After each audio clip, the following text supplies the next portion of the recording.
suffering and neglect, tired of centuries of disrespect. Gotta take your knee off my neck. Sick and tired of being sick and tired. Oh. Sick and tired of being sick and tired. Sick and tired. Sick and tired of being sick and tired. No more mothers crying, no more others dying. Sick and tired of being sick and tired. We just can't go on this way. We've got to break these chains. Now's the time to make a change. Together we can set a brand new day. I'ma live and tomorrow. Say the name. Orlando, Freddie, Eric, and Jamal. Sandy, George, and Rihanna. Make me wanna scream and holler. Sick and tired. Sick and tired. So sick and tired. No more mothers crying, no more others dying. Sick and tired of being sick and tired.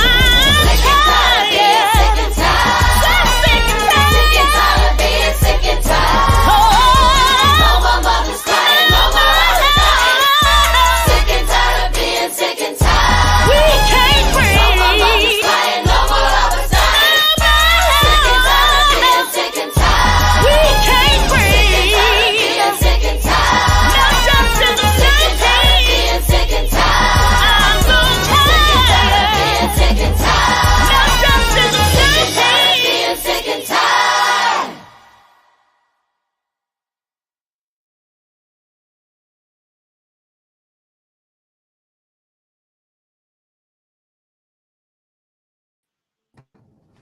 I'm Al McFarlane. Welcome to Conversations with Al McFarlane. How are you? Good to see you today, and glad to be here. That music just keeps inspiring me, but it's totally appropriate for today's conversation. Today I'm talking with two dear friends who are committed to the arts and to the work of healing, of justice, of building community, of celebrating what we are becoming, but who also are fighting against that which seeks to diminish, devalue, and destroy our humanity. I'm talking to Kelli Foster and Kelli Foster Warder. That's right. And Regina Marie Williams. They are here with Theater La Di Da. And we're going to talk about the theater itself, the mission, its role, and about their personal stories as artists and creators. First of all, Kelli and Regina, good afternoon. Welcome. Good to see you both again. Hi, good to see you. Thanks for having us. Hello, Al. It's been a very long My friend, time it's since been a I've while. been on your show, but it's good to be here. Well, it's good to have you here. And let me tell people that are listening on Facebook, we're trying to grow our audience. It's small, but it's a beginning. And we think our job is to just keep doing this every day and putting this energy out into the atmosphere, and that hopefully people will get it, appreciate it, engage, like, share, subscribe. We're going straight to YouTube and then streaming it over to Facebook, to our several Facebook accounts. We're going to be adding Twitter and adding, I think, Instagram as platforms that we try to always simultaneously present this to. But it's a work in progress, and we're pleased to be able to do it and pleased to have this conversation with you. And you all are doing a project right now that is timely as well, that ties right into the music and the subject. And that's your project that you're leading, Regina, called 12 Blocks from Where I Live. Talk about that first. So you guys are both making this happen. Talk about this project in particular. And if you'd like, you did send me a clip. You can tell me when you want us to play that clip. It's about a 4-minute, 5-minute piece that we can play. And we'd be glad to do that if you would like to do that. We can give you the whole 30 minutes to watch it if you want to do that too. It's only half an hour. But yeah, 12 blocks from where I live. And hey, I love that you have this platform, Al. And as you said, it's a work in progress.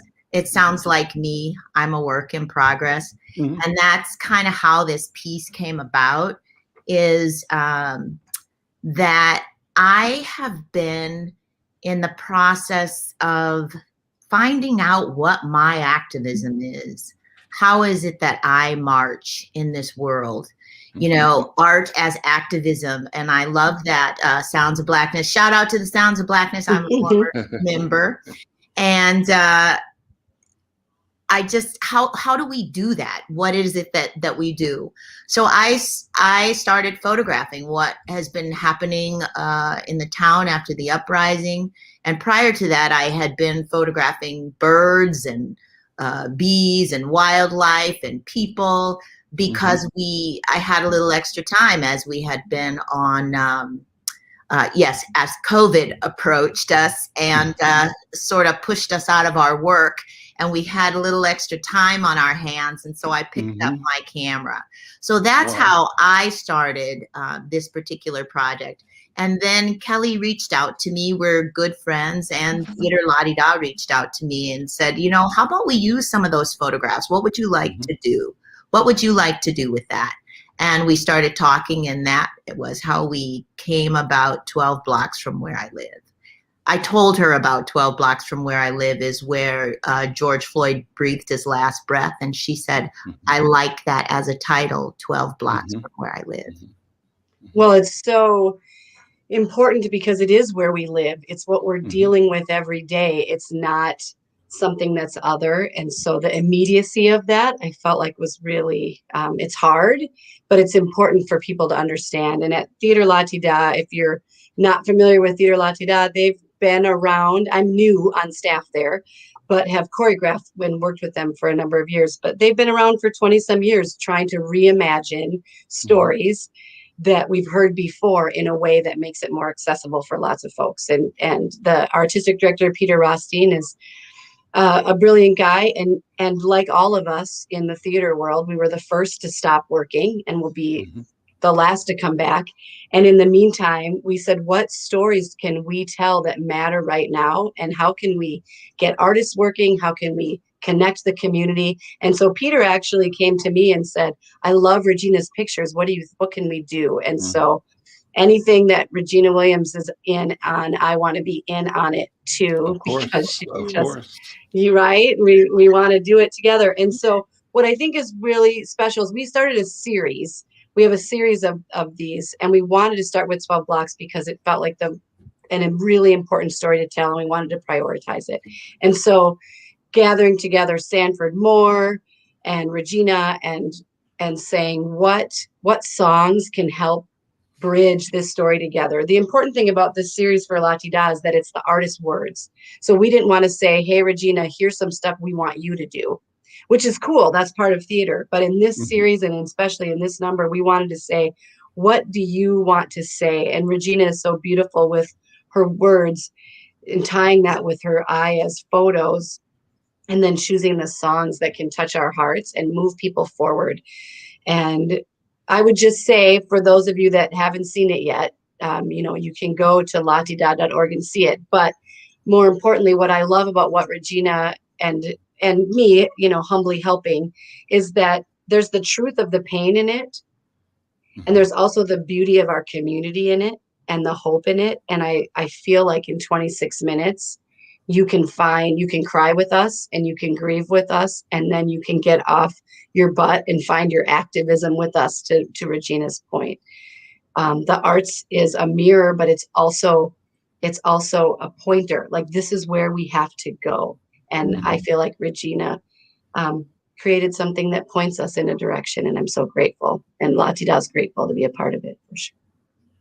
I have to tell you, Regina, that when you said the words 12 blocks from here, I don't know how to describe it except for to feebly attempt to.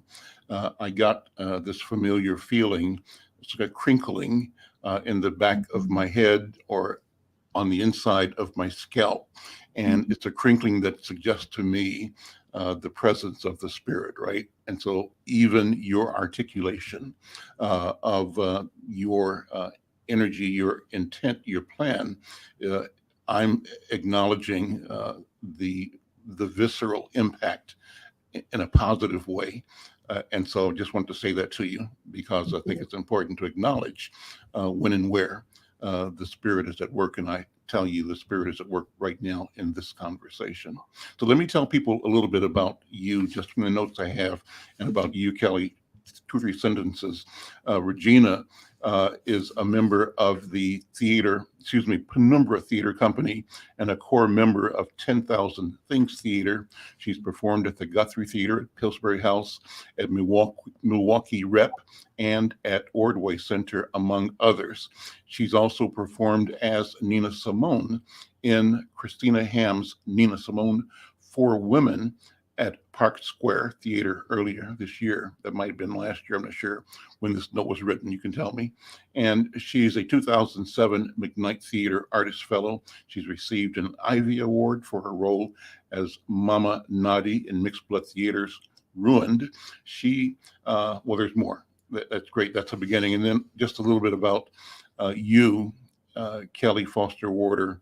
You say you spent your entire life working with people as a coach, as a teacher, a choreographer, a director, a DE&I coordinator and facilitator, and as a pastor's wife, a speaker, and an arts administrator. You've lived and worked on the national arena and international, and worked for inclusivity and promoting diverse voices in classrooms and rehearsal rooms and audition rooms and boardrooms. You've led discussions for the Broadway League, the National Opera Educators, and for churches, all from your living room. So you've done a lot of stuff. So both of you are committed to advancing this idea of equity, of access, of recognition of who we are and what we do, and the value of that we bring to the universe, to the cosmos, to humanity. So let me ask you to talk to that for a minute in a way that you would like to. I see you artists, us artists, I see us as artists, as people on an assignment. And the assignment has to do with carrying or being a conduit for messages from antiquity. I see us as vessels of the ancestors. The ancestors exist around us all the time. And you, the artist, I think, as I look at you, have discovered the keys to engaging, being aware of, and being sounding boards or pathways for the ancestors and for all of creation itself to reveal themselves in stories that you sing, create, tell, and things you do, movements you make. So that's how I'm looking at you. How do you see yourselves and your work? And maybe center that around this question that we're all focused on, and that's justice, George Floyd. That's a lot, but No, that's it's why it's beautiful. fun. That's What why you it's fun said to is, talk. yeah, well, what you said, it's beautiful. I think I discovered early on. I grew up as one of the only a lot. I was one of the few folks of color, one of the few Black folks in a lot of spaces, and I discovered early on that the arts and music can be a bridge where people can come to the theater or hear a song and hear something like what we just heard from Sounds of Blackness, and it can move them in a way that a conversation can't always do. It opens up hearts somehow so that people can then have the conversation. And so I've had a lot of opportunities to host talkbacks and things after people experience the arts, and the way that the arts opens up our minds and our hearts is meaningful and allows people to enter into someone else's experience in a way that can move them forward. And I think there's a responsibility that goes along with that. It's fun to tell stories, and it's fun to dance and make music, and there's goodness in it in and of itself. But then there's a responsibility that we have then to move that narrative forward. Like I said, we're pointing in a direction, and I want people to come and be entertained and to feel good and released. But I want them to walk out with a new step and a new plan. And I think that's an important piece of being an artist. Jump in, Regina. Yeah, I do think that art, piggybacking off of what Kelli said, is that it kind of moves us out of the way, and it taps into a place that it just accesses a place that we're not able to access always in conversation. And so I appreciate it for that. You know, you said a lot, and I know this is about 12 steps at La Di Da, but currently I also have a production at the Guthrie, and it is called Dining with the Ancestors. And this piece also came about because it's about an actress who's trying to figure out what her role is, what her job is. And when I put this proposal forward, it was kind of big. I mean, I had a lot of asks. I wanted to put people in rooms that are not normally in those rooms. I wanted to connect people on the production side with people they had not connected with before. So I was able to cast the piece. I was able to get a Black playwright, a female playwright. I didn't want it to be a one-woman show. It needed to be 4 women. How do we expand it to give us all not just money, but an opportunity to be in a place where we've not been before? So that is also part of my my activism. But I just love this assignment, and that is in the script. It's like, what is my assignment? I pray, and often my prayer is to hear what my assignment is. And so I appreciate that you use that word, because we each have one, and it doesn't look like someone else's. And I am discovering that mine is in the art. It's the way I march. It is how I use my protest by saying, well, I need to negotiate on that person's behalf, or I need to do this and that. That is the way that I say I have to stand up in a room or behind closed doors and say, well, how about we talk about doing this a little differently? So it may not be public, but I think that it is changing things on a larger scale. Well, that's the work, Regina. It's so important that you share that, because that's the work of equity. It's not just what show is on our stage. That's important, sure. But it's the process by which we create the work, who is included, who gets to make decisions, who have we forgotten, going into every room and saying, who's not here and how can I make space for them is part of the exciting thing that's happening now.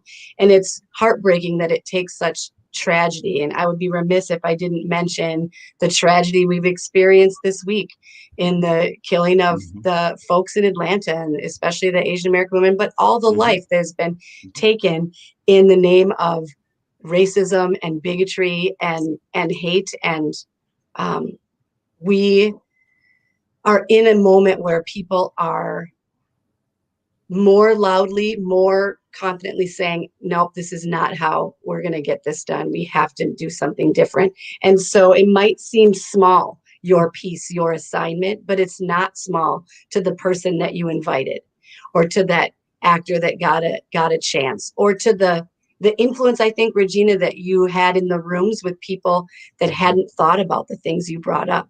Don't you think now they're going to make decisions differently because they're like, oh, it's possible? I know that they are. I've seen it. And that is the intention, right? Is to change systems, to change procedures, to change legislation. Theaters went dark. Oh, here we go. Here's the you could go right ahead. Yeah, go ahead, Kelvin. Let's listen. Let's listen. He'll come back in a second. Well, and as we wait, I would say many organizations, including Theater La Di Da, are going through their systems and saying, how do we become intentionally anti-racist, inclusive, more accessible to more folks so that people can engage with us? And that takes work, and it takes time, and it takes resources. And a part of that is engaging in this conversation with Regina that we've been so blessed to be a part of. And I think you'll agree when you get a peek at it here. Here we go. And I think we can comment over it too, maybe, if we want to point something out. So the ghost light, if you're not familiar, is something that is put on the stage every night when the stage is dark for safety. There's also a whole lot of fun folklore around it, but the idea is that that light holds the space. The last show I did in a theater with a live theater audience was the House of Bernarda Alba, right here on this very stage. And the very last word I spoke was silence. A few weeks after the show closed, the country, the world, shut.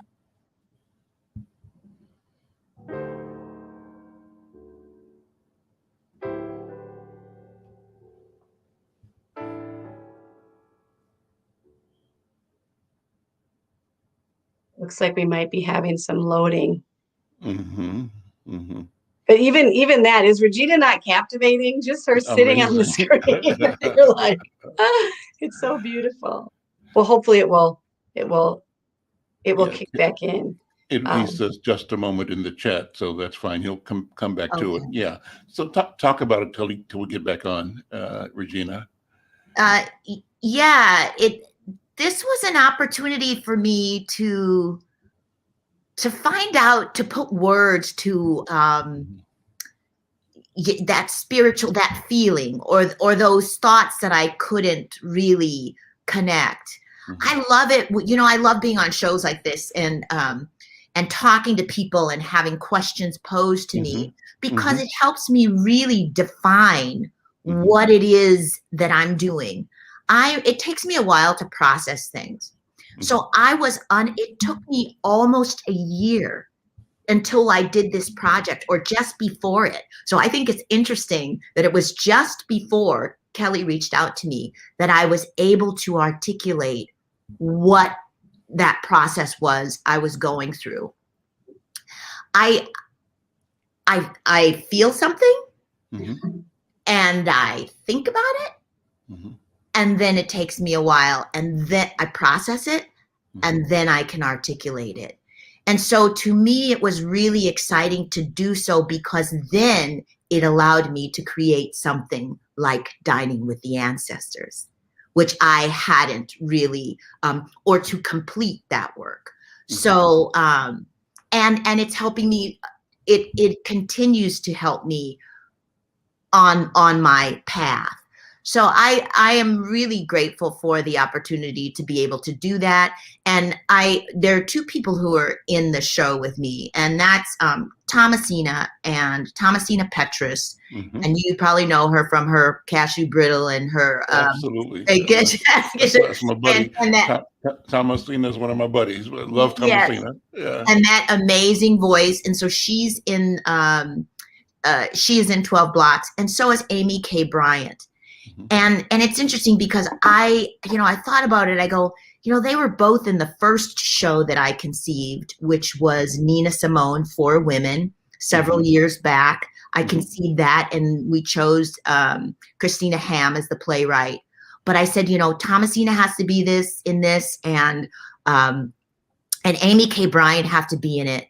And it is because they really help me tell a story. They come with a truth that I can hear, and they support me in all kinds of ways, in spiritual sisterhood ways.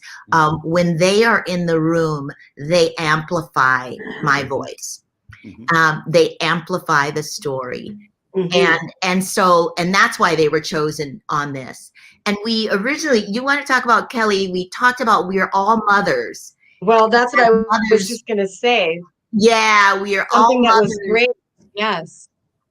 Please go ahead. Tell the story. Well, when we were talking and thinking about, what other songs and what other voices we want to be a part of it, allowing Regina the space to process and bounce ideas off and think. As we were talking, there's so many wonderful performers in the cities and wonderful storytellers. But when it came down to this moment, we talked about the mamas and what that is. And especially as we all heartbreakingly saw Mr. Floyd in his last moments call for his mama, and what that means to us as mothers, for those of us that are mothers, but the aunties and the community, and what that means to see that struggle and to know that need. And it felt like those were the voices for this moment. The goal was to give voice to this story, to process the pain and what it means to be Black in this moment, but also to honor the life. It's a strange thing that George Floyd was a man who lived a life, and like all of us, was on a journey and a work in progress, and like you mentioned at the beginning, but yet now his name has become larger than he is. And I love that by having the mama speak, to me it felt a little bit like it just honored the neighbor that is George Floyd, as opposed to the movement that is George Floyd. And that is a tricky thing for all of us to remember in this, right? Yeah. As we're sitting watching the trial, and we see people disparage a life and people, and with no knowledge and no understanding of the steps that he or any of us walk in. And it's so painful. And so I love that there's so much beauty in this, and Regina really respects the family and the movement and the folks at 38th in Chicago that are keeping this alive. And I hope that they felt some honor and some respect in the piece, because it was present throughout the process. You know, I was listening to somebody a couple of days ago who mentioned, it might have been one of the press conferences, but they mentioned that the video of the death of George Floyd, the murder of George Floyd, had been seen, I think they said, over 50 million times around the world. And how huge is that? That's just hard to think about that. So here's the video again. Let's Kelvin, if you're ready, just go ahead and play the video. If it's gonna, I think your internet is a little unstable, but see what happens. Kelvin, go ahead.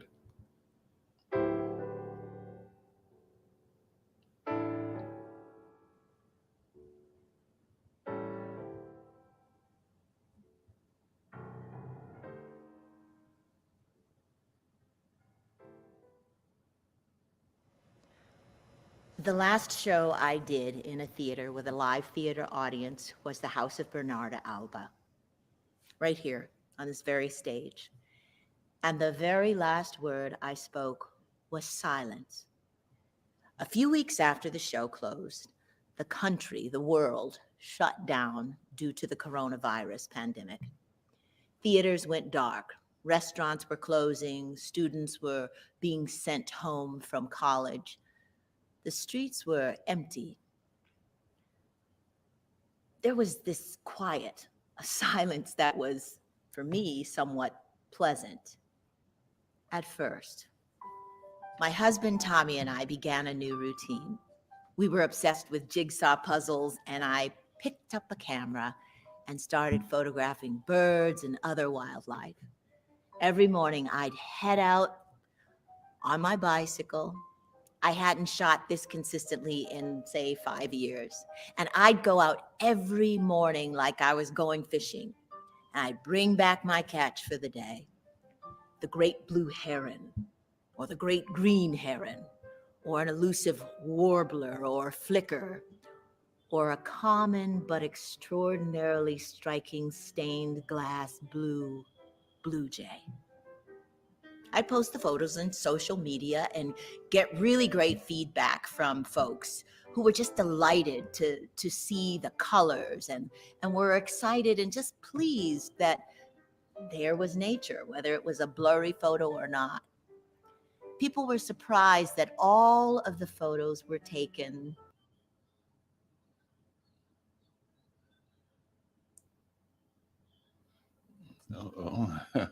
So close. Yeah. The world that we're in now, right? Yeah. Here we go. In the city, some within blocks of where I lived. The giant red-tailed hawk trying to fly off with a bunny of equal size was right in my front yard. Just when the silence had gone on for too long, had become eerie. May 25th, 2020, 12 blocks from where I live, George Perry Floyd was murdered by Minneapolis police, setting into motion marches, rallies, protests, and riots across the country, well, across the world, really. And this uprising, this movement for Black liberation, changed the face of our city.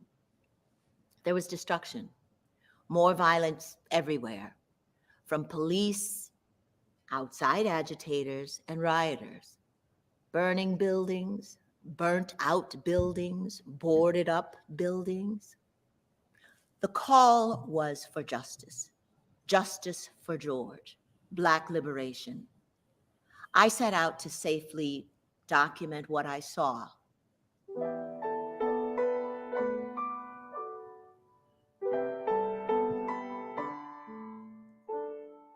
Go out and tell the story. Let it echo far and wide. Make them hear you. Make them hear you.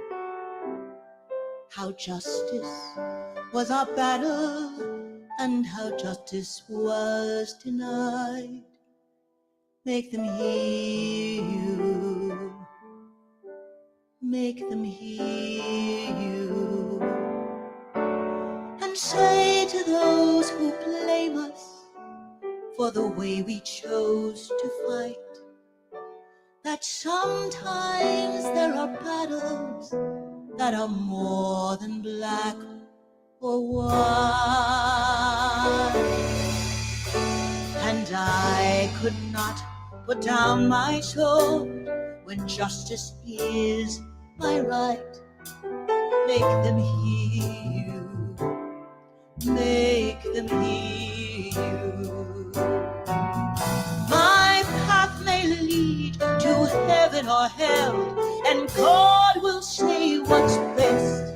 But one thing that he'll never say is I went quietly to my rest. Go out and tell your story to our daughters and our sons. Make them hear you. Make them hear you. And tell them in our struggles we were not the only one. Make them hear you. Make them hear you. Proclaim it from your pulpit, in your classroom with your pen. Teach every child to raise his voice, and then my brother then. Will justice be demanded by 10 million righteous men? Make them hear you. When they hear you, I'll be with you. Oh,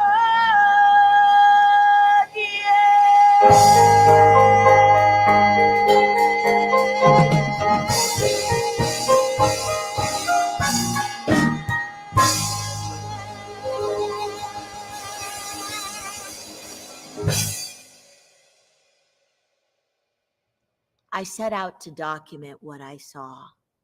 I needed to photograph the birds, the water, the trees, the flowers, the bees, and sometimes needed to go outside of my own neighborhood. Sometimes.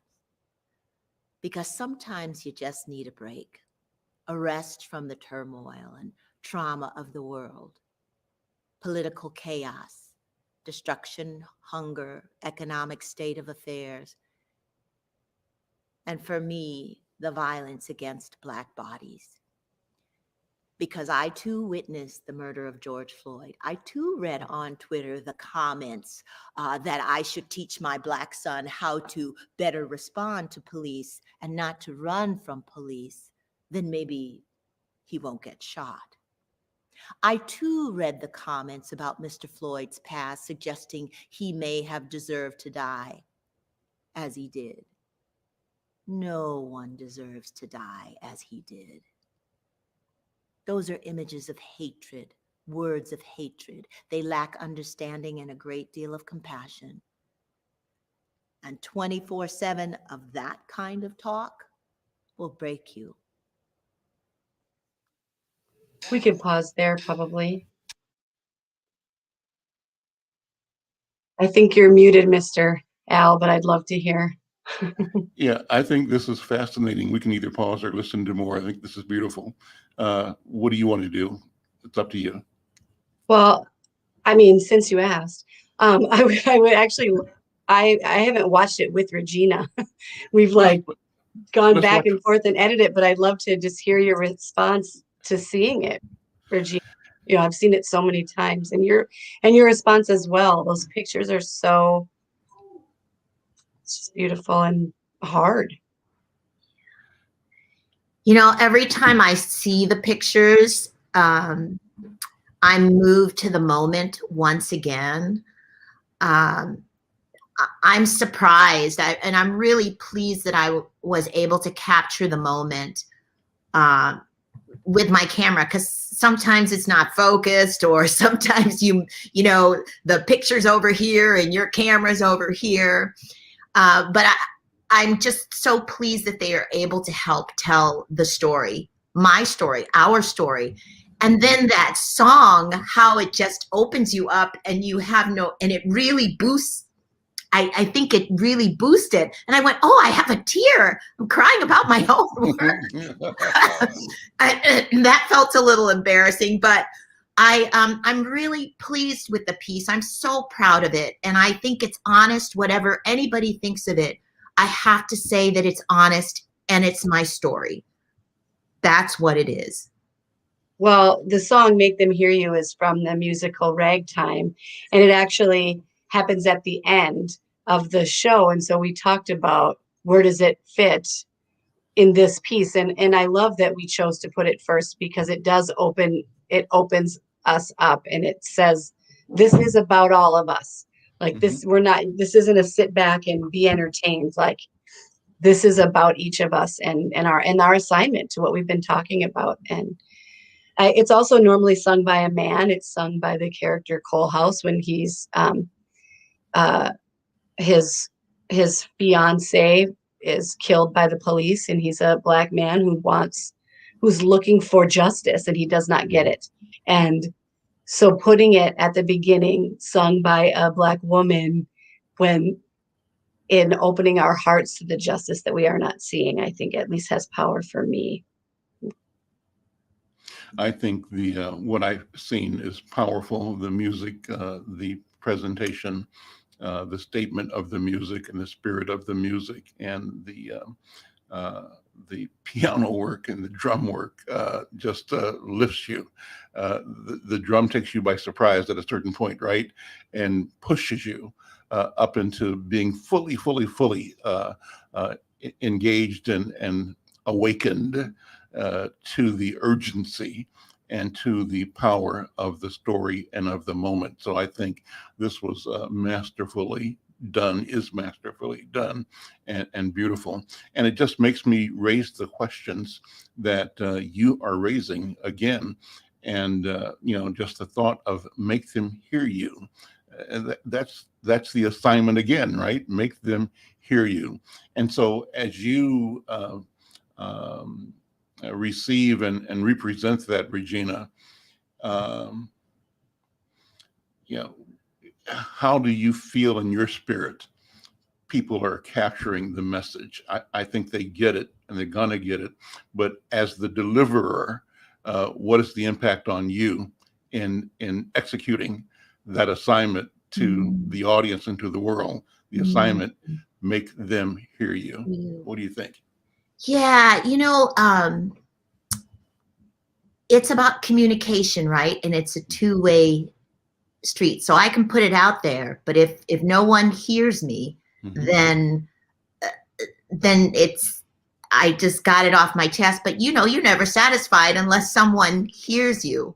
And the response is really great. I think that we found a way to get in so that people can say, and I've heard from many people who said, I was moved by that. And I not just moved emotionally, but moved to do something differently. And that's what we want, right?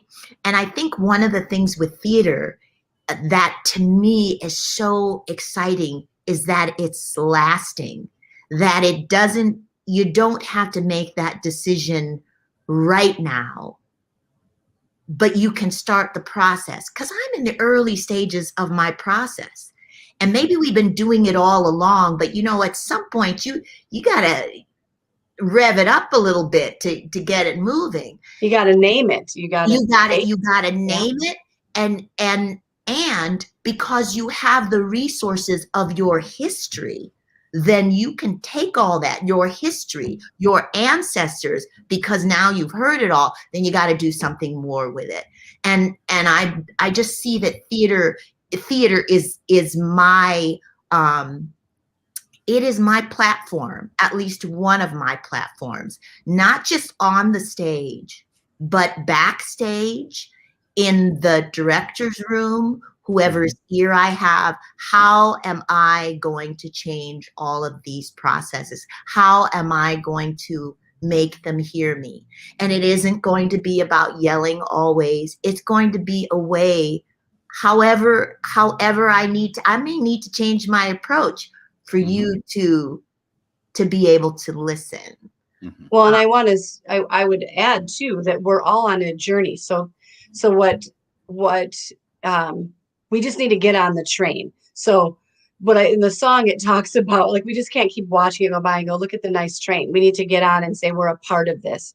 And whatever that is, the song says your sword could be your sermon, the power of your pen, your classroom, your office, the water cooler. Like, where are you taking a risk to have a conversation, to invite someone in? And where are you willing to grow yourself?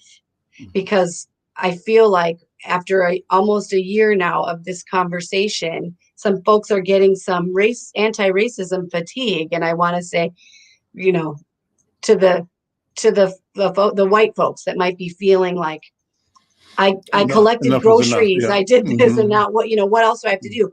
There's more. And so figure out what that is, and don't get tired, or get tired and admit it, but name it and keep going forward. And whatever that role might be, like, we're all not going to give speeches, and not very many people can sing like Regina. Let's keep it real. But what can we do? And for me, as I look at my new role, and as La Ti Da is, we are analyzing from the top to the bottom, like from the side to the side, what white supremacist structures are existing in our place that we need to break down. What is existing in me that I need to change as a white person, or a Black or an Asian person? What do I need to do to be ready to take that next step that Regina's talking about? And every person that was a part of this, my hope, whether they helped create it, whether they helped sell it, whether they're listening to it now, knows that they're a part of moving us forward to a more safe, more inclusive, and more kind world. And we need that desperately, as we saw this week. I want to really quick just shout out to the folks that made the beautiful thing. So Regina and I got to do it, and I mentioned Sanford as our music director, but the whole staff at La Ti Da, I thanks for jumping on with me and creating work where artists' voices are centered in a new way, in a different way. Our videographer and video design was Mike Hanish, and he did just a beautiful job. And Nick Tranby did that sound editing, which is really hard. And of course, Tom Wallace was one of our camera operators. And then Steve Jennings was that drummer, and Jay Young was on the bass. And we can't, there's probably people I'm forgetting, because art doesn't happen without a lot of folks. I mean, donors, board members. Like, this is an ecosystem where we all have to get on board towards anti-racism, towards breaking down barriers, towards accessibility in all the ways. We all have to be a part of it. Sponsors. I mean, this could be a whole nother hour Al, but but none of us are exempt from the conversation about making our world more equitable for everyone, and everyone benefits when we do, right? Everyone benefits. So I'm just, I'd like to add, so part of my reading, so part of our reading today was no man is an island. So we, you know, I'm not free until we're all free. And I would like to add, Kelly, there's the lyric, teach every child to raise his voice, and then, my brothers, then. They learn racism from us. They learn love from us. We need to teach them how to raise their voice, teach them in the classroom, teach them in the home, and find out what it is early, so there are young people. Some of that artwork that's the protest art, some of my favorite is from the children who have a message, who have something to say.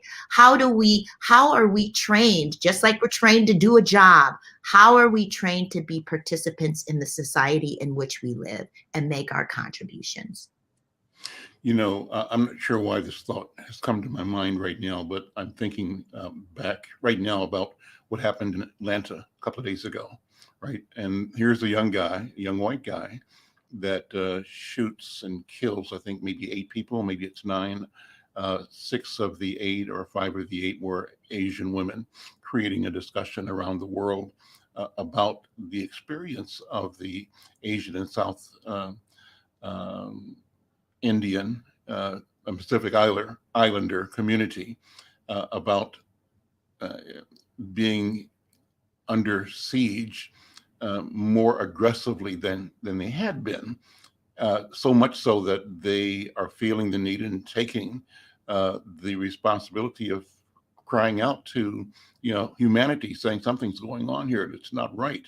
And so the thought that comes to mind right now is how there seemed to be, maybe I'm wrong, a rush to trying to find out and to say that this couldn't have been a hate crime, that this was just an individual that had some sexual issues or challenges, and it just happens to be that most of the victims were women, and Asian women at that. And there was a rush to not categorize this. That juxtaposed against how the machine attempted to roll out the demonization of George Floyd, right? Immediately, and they cast this spirit or question or thought or narrative about why George Floyd deserved to die. And they wanted the public, to co-sign, to endorse that murder, like all the other murders, right? That this was one that was business as usual for our country and for the world. And when I talked to Bobby and Batala about it, I said, that reminded me of the country feeling sorry for Jeffrey Dahmer. If Jeffrey gets arrested and says, "Oh, I just ate these people," right? I just killed them and I ate them, and the country was sympathetic towards that sickness, right? So I don't have an end to this. It's an observation that I'm making, but it tells me and reminds me of why I'm so upset, why I'm so mad, right?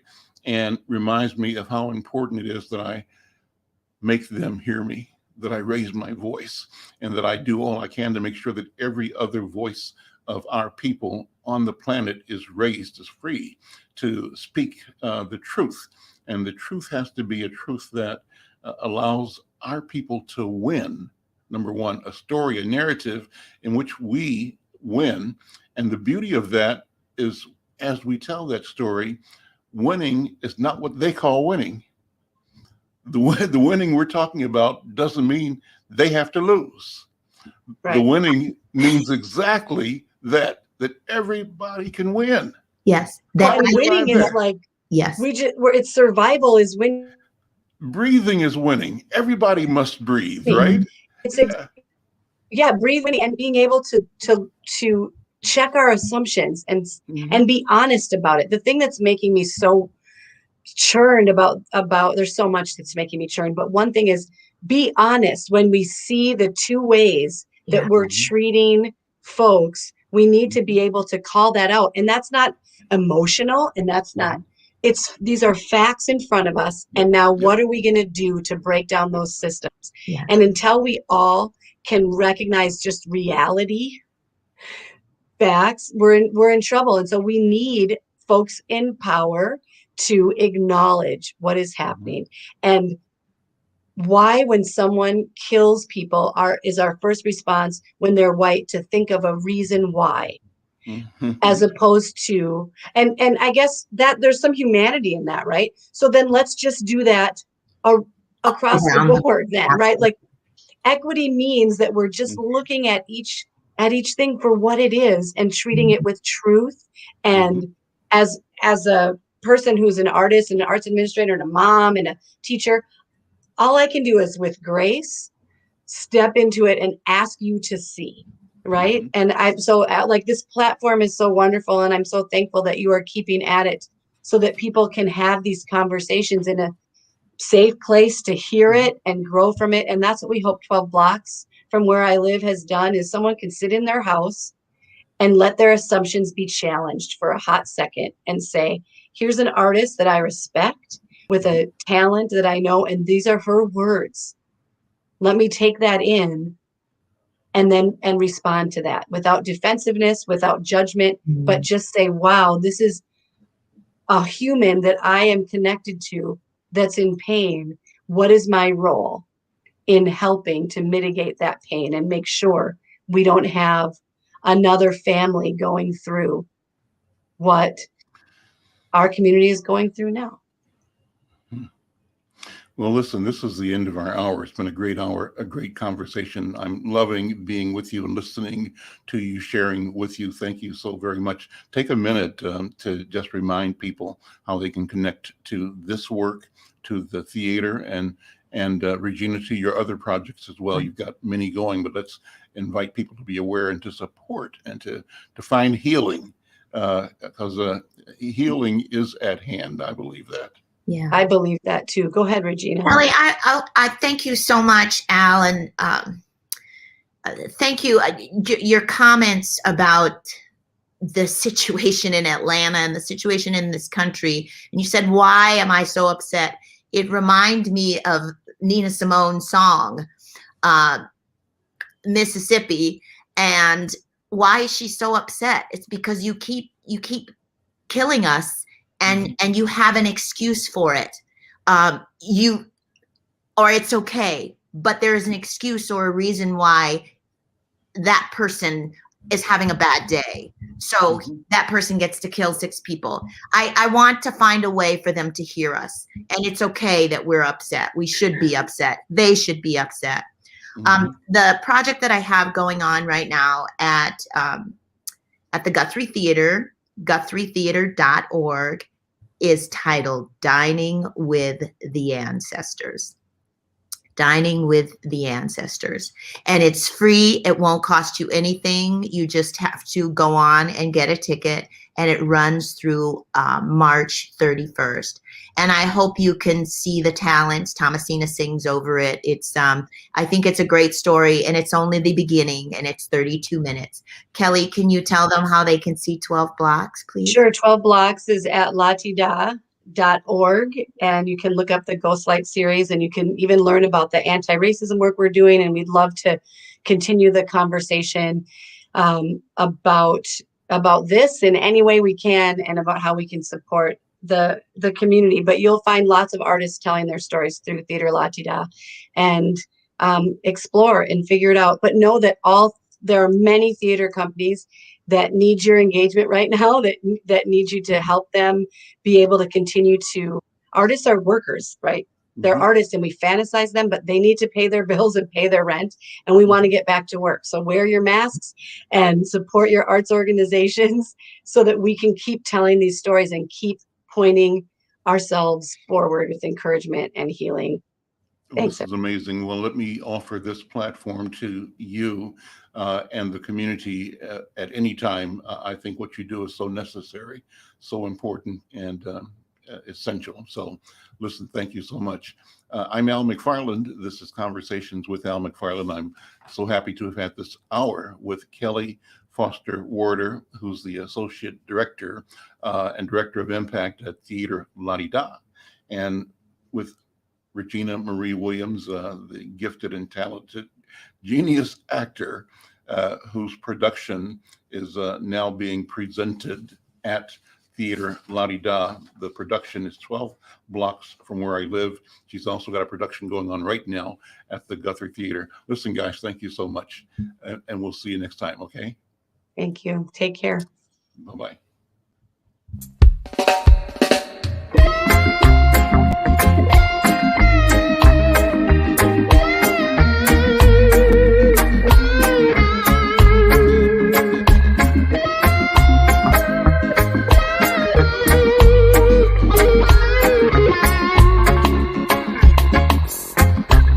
Morning draws near, I rise and say my prayer. Little piece of bread to my mouth, little tea to wash it out. It's my daily tribulation, even though I'm a working man.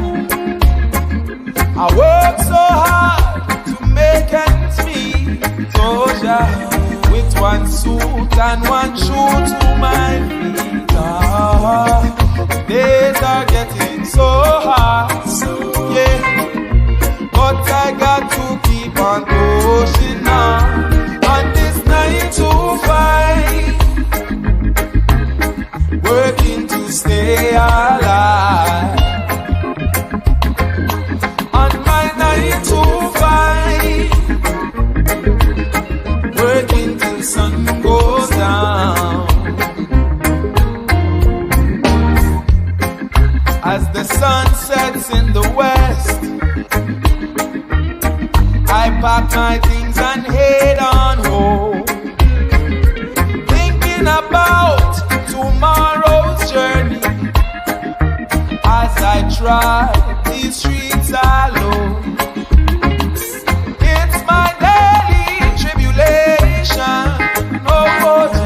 Searching for liberation, yeah. Got to step out of Babylon, take a step to Mount Zion. Days are getting so hard, yeah, but I got to keep on pushing on this 9 to 5, working to stay alive. Oh, on this 9 to 5, yeah, working till sun goes down, sun goes down. Oh,